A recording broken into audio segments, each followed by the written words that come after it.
It's a BumbleKast Mini, sponsored by Will. You're tasked with writing a 6-issue multiversal Sonic arc story starring IDW Sonic with Archie Sonic, Fleetway Sonic, Manga Sonic, and French Sonic? What do you do? Panic, because the research material is going to be a bear to come by. French Sonic, huh?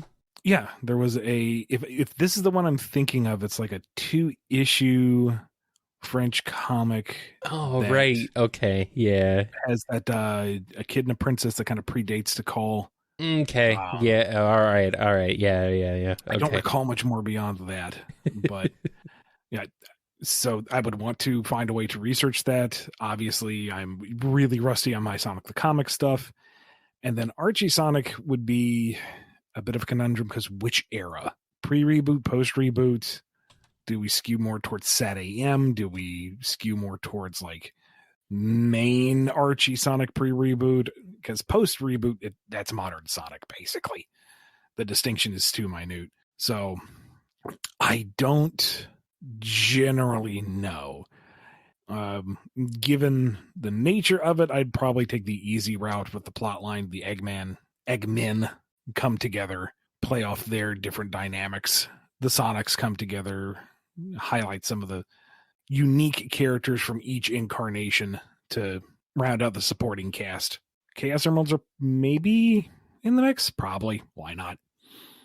Might make for an interesting third act twist where, yay, the Supersonic saved the day. Oh no, Fleetway Supersonic, that's a problem. Yeah, that's bad. Yeah. That'd be kind of cool, though. In the Mega Man comics, we've seen Concrete Man and Splash Woman before they sided with Wily. What about the other Mega Man 9 Robot Masters? What plans did you have to integrate them into the comics? I don't know if I had anything concrete. No, there was only one concrete, please. For all of them. I do know I wanted to work them in where it made sense. And I think, which one was it? Was one of the ice themed. I can't keep them straight. Geez, I can't remember which the Mega Man 9 was. It Cold Man? No, Cold Man was. Ow! It might have been Cold Man actually. Hold on, I gotta check. Why does it matter? It doesn't, but it's important. Dang it! I don't think it's Cold Man. No, Cold Man is from Mega Man and Base. Jeez, why are there so many men who made? I'm sorry, there wasn't a. Who made all these? 1 and 9. Maybe I'm thinking of 10. You might be thinking of 10, yeah. Yeah, okay. Regardless, the 9s and 10s, where it would make sense to introduce them, I want to. And there was one in that lot that I wanted to make a Cossack bot after the fact. Because Skullman wasn't really one of Cossack's designs, really. That was very clearly Wily influenced. So yeah, I wanted to find a place for them in the world. And if it made sense, maybe give one to Dr. Lalinde, one for Dr. What was his name? Estille? Yeah. Yeah. And go from there. But I didn't want to go too revisionary with it. But I did want to try to find them a place in the world as we built up to it. So that when we got to the proper game adaptation, it would mean more that Mega Man had to put a bullet on him. Mm-hmm. Yeah. I guess Jewel Man is the closest it gets to a cold robot. Maybe Galaxy Man. Yeah, either way. Nicole is going through the virtual network and ends up in a strange new world called the Amazing Digital Circus. How does she interact with the people there? The capitalization of this tells me that this is referencing something. Yes, I believe so. It's that new show, I think, with Clown Girl, Ami, or whatever her name is. I don't know. I have not seen it. That's all I know about it. The Amazing Digital Circus. Yeah, that's literally what it's called. She's a jester, not a clown. Sorry, my mistake. Yeah, I apologize, but I am way behind, so I don't know. I only know it because it got real popular a few months ago, and it's on YouTube, it's on YouTube apparently. So, but I have not seen it. I have not watched it, so I know of it. That's about all I know. And quick aside, it was Chill Man from Mega Man 10. Oh, okay, Chill Man. Good for her. Good for him. He's a chill man. Man, chill. How far into the story did you plan for the Mega Man comics? I had a rough plot map up through 10. And this was before 11 was announced. Mm-hmm. So I had pretty much my game plan all the way through, which would have ended in 2023. So, Fascinating. goodness. That would have been a lot of books, dude. And this is assuming we didn't get sidetracked with any more like summer events or crossover shenanigans or anything else. And once we had gotten 2, 4, and beyond, I think we would have had less of the original material to bridge, because that's when the story actually starts to kick in. Yeah. So we would have been able to be more focused on the core narrative, but I feel like we would have spent about the same amount of time, because with more story, you need more time to explore it. Yes. Yes. That would have been cool, though. God, I would love to have gotten to, like, through the entire series. Did you have anything outlined for an X book? Not super in depth, because we didn't get the full green light on that. Yeah. I did do some research, and X has got a much more concise timeline of events. Mm-hmm. So that's what I was kind of banking on, but I hadn't really gotten deep into that. Yeah, yeah. I mean, X is also a bit more robust as far as, possible stories you can tell with it and stuff. Yeah. And there's a lot more depth to it. I know I was dreading the multiple endings of X5 and how in the world I'm going to address all of that. But pick one. I don't know. I keep toying with the idea of sitting down and just like doing a Lost Mega Man Tales or whatever. Yeah, I thought you 4 and onward, but I thought you were gonna. Well, every time I say that, I get work again, and I don't have time. Well, stop being in demand. Stop having a job, Ian. Stop. And then it slows down a bit, and it's like, okay, now I can focus on, Dragoon or The 9 Lives of Claus McGee. Oh, okay. Okay, I've got that stuff resolved. Do I have time to do anything else? No, I have to work again. So rude. One day. Yeah. Yeah, Sega, stop hiring Ian to do things for you. Important things. IDW.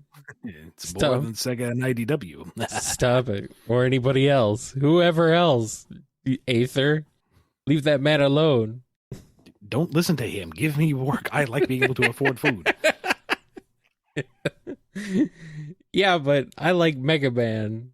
So I want more Mega Man. Anyway. If you had wrote all the way to Mega Man Legends, how would you have handled the ending? Would you have left it as the games did, or would you have written your own personal ending to end things on a happier note? Yeah, we need a couple more decades to get that far.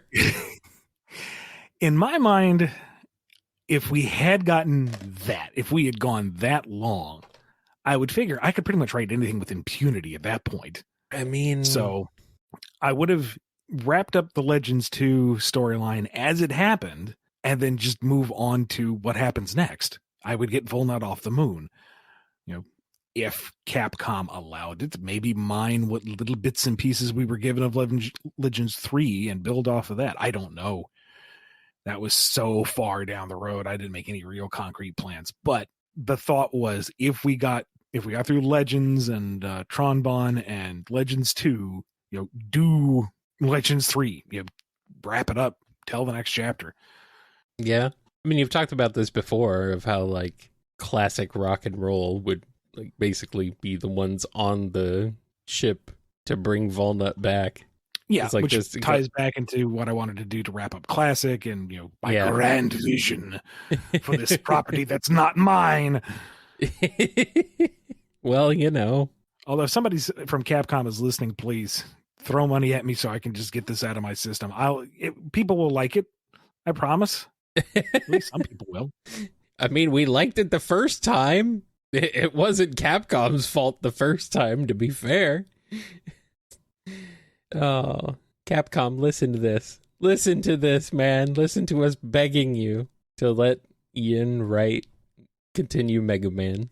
In Archie Comics, one of the alternate realities is a Sailor Moon-inspired world with Sally as Sailor Moon, Amy as Chibiusa, Knuckles as And Knuckles as Tuxedo Mask. Which Sonic females would be the other Sailor Scouts? Did I say Chibiusa right? I'm not sure. I think so, yeah. Okay. Well, I'm assuming you would just have to go Blaze as Mars. Okay, fine. The fire. It's right there. Okay, fine. You got me. This is a bit of a struggle because I'm passingly familiar with Sailor Moon, but not like super in depth. So yeah. So if Sally is, the main one, and we can't have Amy because they made her Chibi Moon for some reason. I guess it was the pink. I guess. I mean, it's there. Right. Bunny is Jupiter? Yeah. Yeah. Unless we want to make it Surge. Well, it has to be Archie. Yeah, all right. So I guess maybe Bunny. Yeah. Technically Marine showed up in the Archie books. Would she be Mercury? Maybe. Hold on. What's that? Aaliyah just shouted that Mercury's smart. And it's like, well, Marine managed to build her own jet ski. Marine. It's fine. So was Marine. I'm being told Nicole is Mercury. Yeah, all right. Nicole is Mercury. And Rouge is Venus. Yeah, okay, that works with the hearts and everything. Yeah, there you go. We're missing a few more, I think. Oh, we're not getting into all the Sailor Scouts. Are you kidding me? Yes, we can, Ian. We can do it. Who's Pluto? Well, if we're going to go that far, then I'm breaking the Archie rule. Pluto is Sage. Okay. And is it Uranus and Neptune? I think so, yeah. Tangle and Whisper. There you go. Okay. I'm being told Sage should be Saturn, and then Breezy is Queen Beryl. I'm not even sure who Queen Beryl is. I'll take your word for it. I'm not even sure who Queen Beryl is. Like the main big bad in the first season. Pluto is Starline. Forgotten. Thanks, Chad. Or the Iron Queen is Queen Beryl. I don't know. Put your thoughts down in the comments below. This is me telling you to do things and comment. Drive our metrics. In Archie Solicitations, the next canceled Sonic Universe arc would have explored the Freedom Fighters individually. First issue starred Antoine and Sonic. Second starred Bunny with Blaze and Marine. Third starred Sally, Nicole, Cream, and Amy. That would mean the fourth part would be Tails and Rotor. What would that story have been? This is very much Lost Hedgehog's Tails territory, so I don't want to get too deeply into it. But it would have revolved around Rotor and his father. And with all of these, they were basically jumping off points for subplots for each of the Freedom Fighters that would be explored over the course of the next year or so. Dang, I'm ready. Why don't we have this, Ian?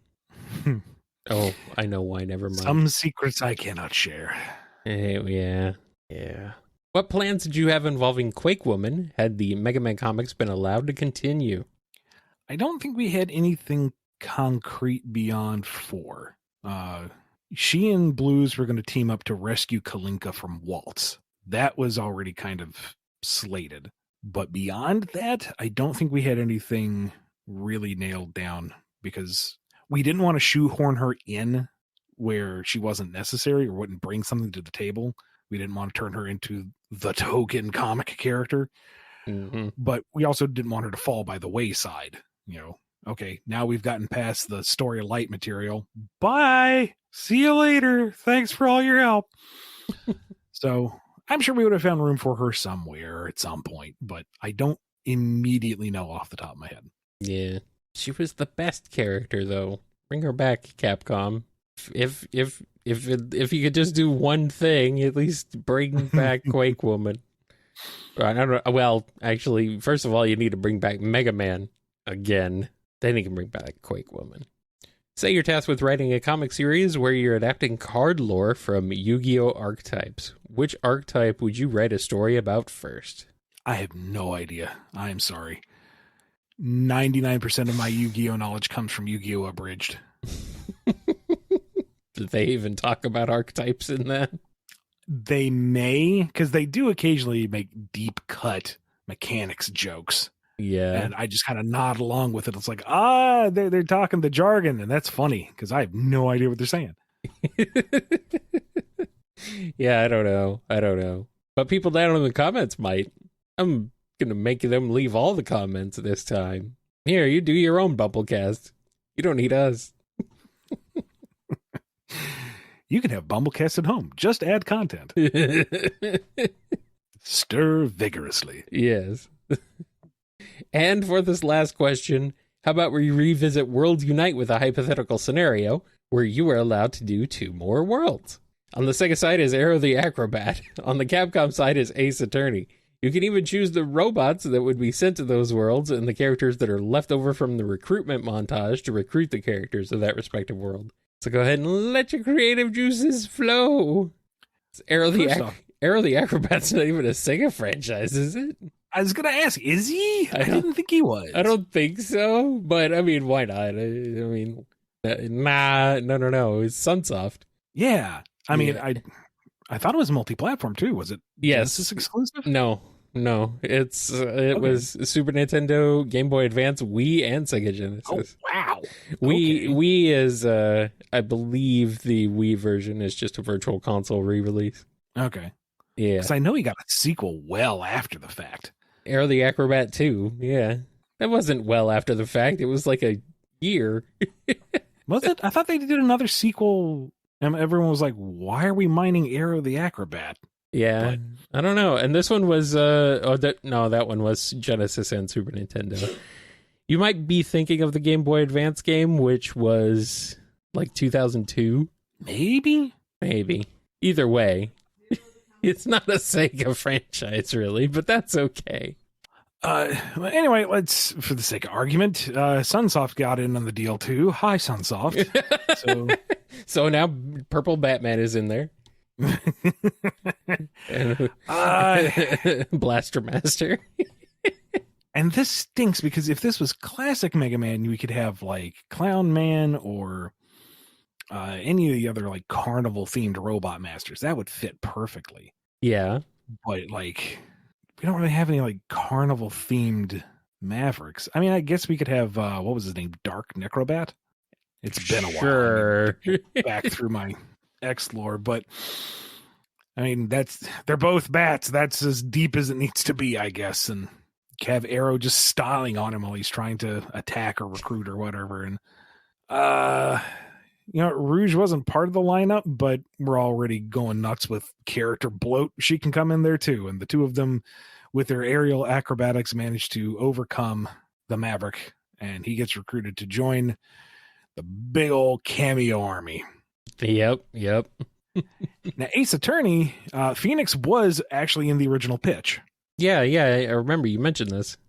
Like, I really wanted him to be, overseeing a trial where there was a construction worker being sued for negligence and fraud and, ruining everything. And he's like, no, it wasn't me. It was this giant mechanical rhinoceros.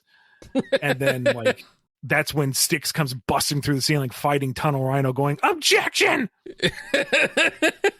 Why would she be objecting to that? That's what's happening. We would have staged out. It would have made sense at the time, but sadly, Capcom flagged it as, Phoenix is not a combative character. And I think that's right around the time one of the big Capcom crossover fighters came out with Phoenix as a playable character. So I was a little salty about that, but so yeah. It goes. He's in Marvel vs. Capcom 3 as a playable fighter. It's like, what? Okay. Now, had Phoenix gotten in, he wasn't going to be like a combatant. That's a part of the pushback I had. It's like, no, obviously he's just a lawyer. He can't fight giant robots and whatnot. It would be kind of comedic side commentary along with like Fastidious Beaver and Comedy Chimp. Yeah. They'd be there for a couple sight gags and then that's about it. Maybe he heroically gets them out of the way of flying rubble, so he's not completely passive, but well, so it is. Well, maybe a fan artist can draw it, if anything, because that's funny right there. And Styx shouting objection, that's funny. That's good stuff. All right, I think that's enough of this nonsense. Thank you to Will for sponsoring this BumbleKast Mini. If you want one of your own, head over to patreon.com/BumbleKast, ko-fi.com/BumbleKast, or become a YouTube member. Be good to yourselves, be good to each other, and we will see you next time on the BumbleKast.